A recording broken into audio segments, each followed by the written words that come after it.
Welcome to this explainer. Today we're doing something a bit different. We're going to take those incredibly dense concepts that usually just live in heavy academic textbooks, and we're translating them into a story you already know by heart. We're going to look at a massive, incredibly complex nation's economy as if it were just a single person, someone trying to manage their household budget, advance their career, and somehow stay healthy through it all. By the time we finish up here, international trade and macroeconomic policy are going to make as much sense to you as balancing your own monthly budget. Okay, let's dive into this.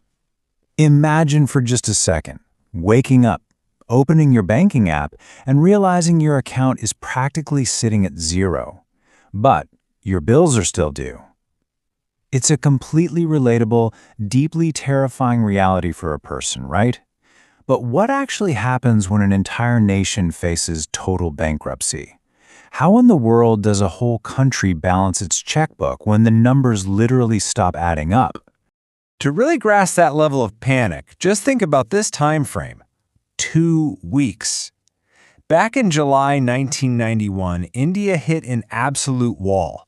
They encountered a critical balance of payments crisis.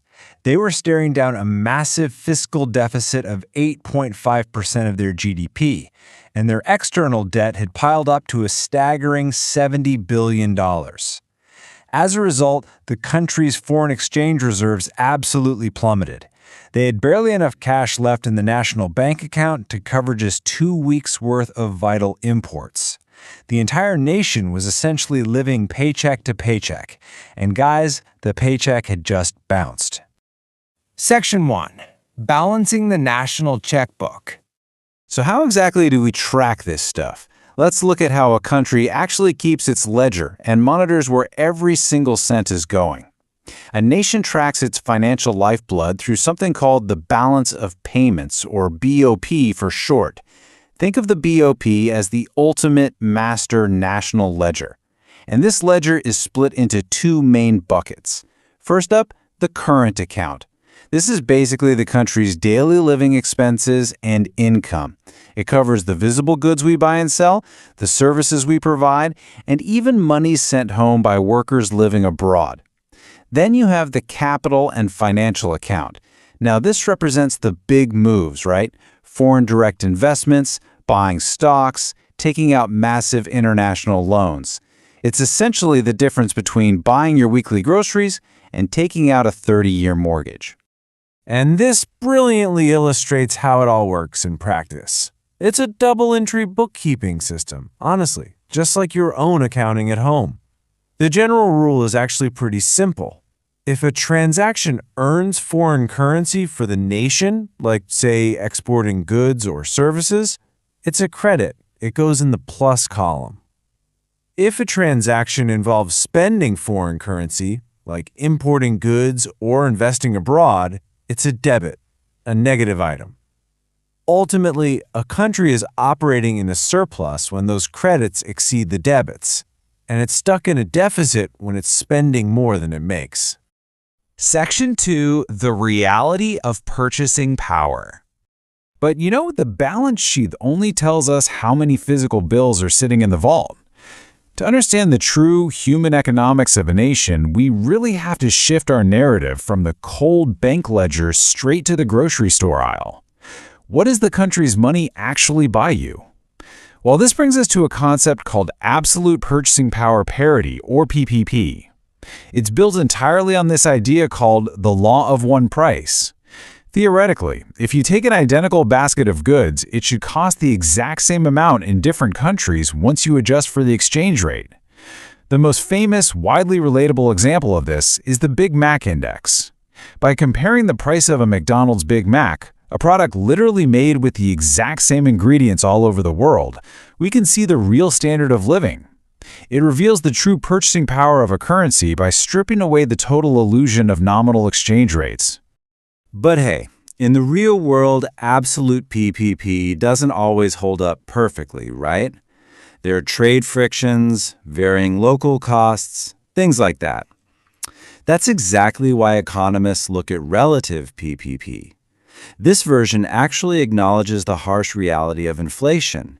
Because aggregate price levels are, well, they're sticky, and inflation naturally varies from country to country, a currency's exchange rate will eventually adjust over time to reflect that reality. It's very much like a person's salary losing its real functional value over time if inflation happens to outpace their tiny annual raise. Section 3. Opening the global trade doors. So, what happens when a country realizes its paycheck just isn't going far enough anymore, and its old way of making money has completely stalled out? Well, it has to make a massive career pivot. Returning to India's 1991 crisis, the government there initiated this radical pivot known as the LPG reforms. First up, liberalization. They completely dismantled the license Raj, which was this incredibly tangled web of restrictive bureaucratic controls that essentially strangled new businesses. Second, privatization. They shifted the ownership of sluggish, inefficient public enterprises directly into competitive private hands. And third, globalization.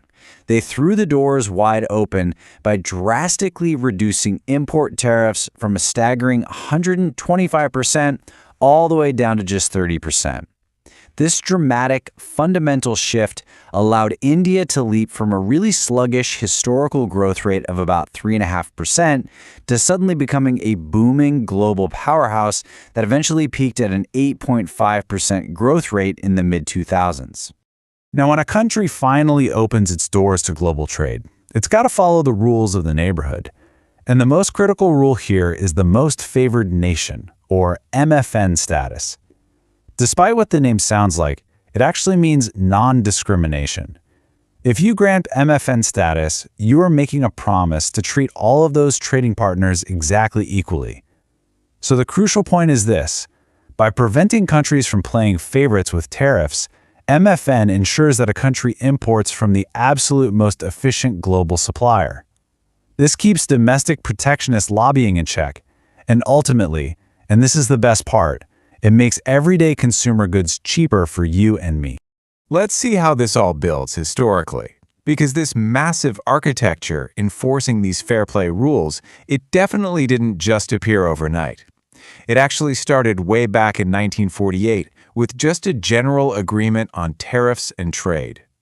Then, after this absolute marathon of negotiations called the Uruguay Round, which ran from 1986 all the way to 1994, the system finally evolved into the World Trade Organization in 1995. Now celebrating its 30th anniversary in 2025, the WTO essentially stands as a massive global referee, dealing directly with the rules of trade between 166 member nations to ensure things flow as smoothly, predictably, and freely as possible. Section 4. Inviting the world to invest. Right, so now that the country has stabilized its budget and opened its doors, they need capital to actually grow. It's time to convince the rest of the world to fund these new ventures. Foreign investment generally flows in through two main channels, and honestly, the commitment levels here are vastly different. First, we have foreign direct investment, or FDI. This happens when a foreign entity acquires an asset with a very real intention to actively manage it. It's a heavy, long-term stake, literally like marrying into a business. Then on the flip side, we have foreign portfolio investment, or FPI. This is simply purchasing securities or financial assets in another country. It's much more passive and highly liquid. It's kind of like buying a few shares on Robinhood, hoping for a quick return, but totally ready to sell at a moment's notice. So when a company decides to go all in and make that long-term foreign direct investment, they basically have two main strategies to expand. They can choose a greenfield investment, which means they are building completely new facilities right from the ground up. Think of it as buying a vacant lot and building your own custom dream house. Or alternatively, they can make a brownfield investment. This involves purchasing or leasing an already existing production facility to launch their new activity. Going back to our household analogy, this is exactly like buying a fixer-upper and just renovating it to suit your immediate needs. Section 5. The environmental cost of growth. But as we've seen throughout this whole process, this extreme economic hustle, building all these new factories, drastically increasing exports, managing massive international investments, it inevitably takes a real physical toll on the nation's body. Now, what's really interesting about this specific initiative from the Indian state of Chhattisgarh is how they're actively trying to measure that physical toll. See, traditional GDP often treats environmental depletion as a pure economic gain, kind of like cutting down an ancient rainforest and just selling the timber. But Chhattisgarh has introduced a groundbreaking plan to link the ecosystem services of its forests, which cover 44% of the entire state, directly to a green GDP. The calculation takes the net domestic product and explicitly, unapologetically, deducts the cost of natural resource depletion and ecosystem degradation. It's a profound, fundamental shift toward valuing long-term well-being over short-term ledger spikes. When a nation actually decides to step up and treat these environmental symptoms, they have to correct a massive, glaring market failure. And that failure is the fact that polluters historically just haven't paid for the damages they cause to society. Two main policy tools step in right here. Cap and trade sets a very hard limit on total emissions and issues specific allowances. It essentially guarantees environmental certainty while letting the free market scramble to determine the financial cost of those allowances. On the other hand, carbon taxes set a strict, non-negotiable price on the pollution itself.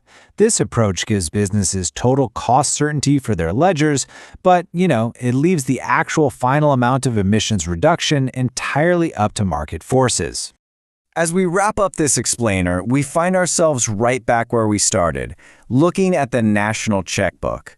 We've explored how countries trade, how they aggressively attract investment, and how they balance their massive accounts to avoid the absolute terror of a 2-week financial runway. But as we start factoring in things like green GDP and true carbon costs, I want to leave you with this final provocative thought to consider. As a nation hustles day and night to build its career and fill up its bank account, is indefinite economic growth truly a surplus if the environmental ledger is left bleeding in a permanent deficit? Thank you so much for joining me, and as always, keep questioning the numbers.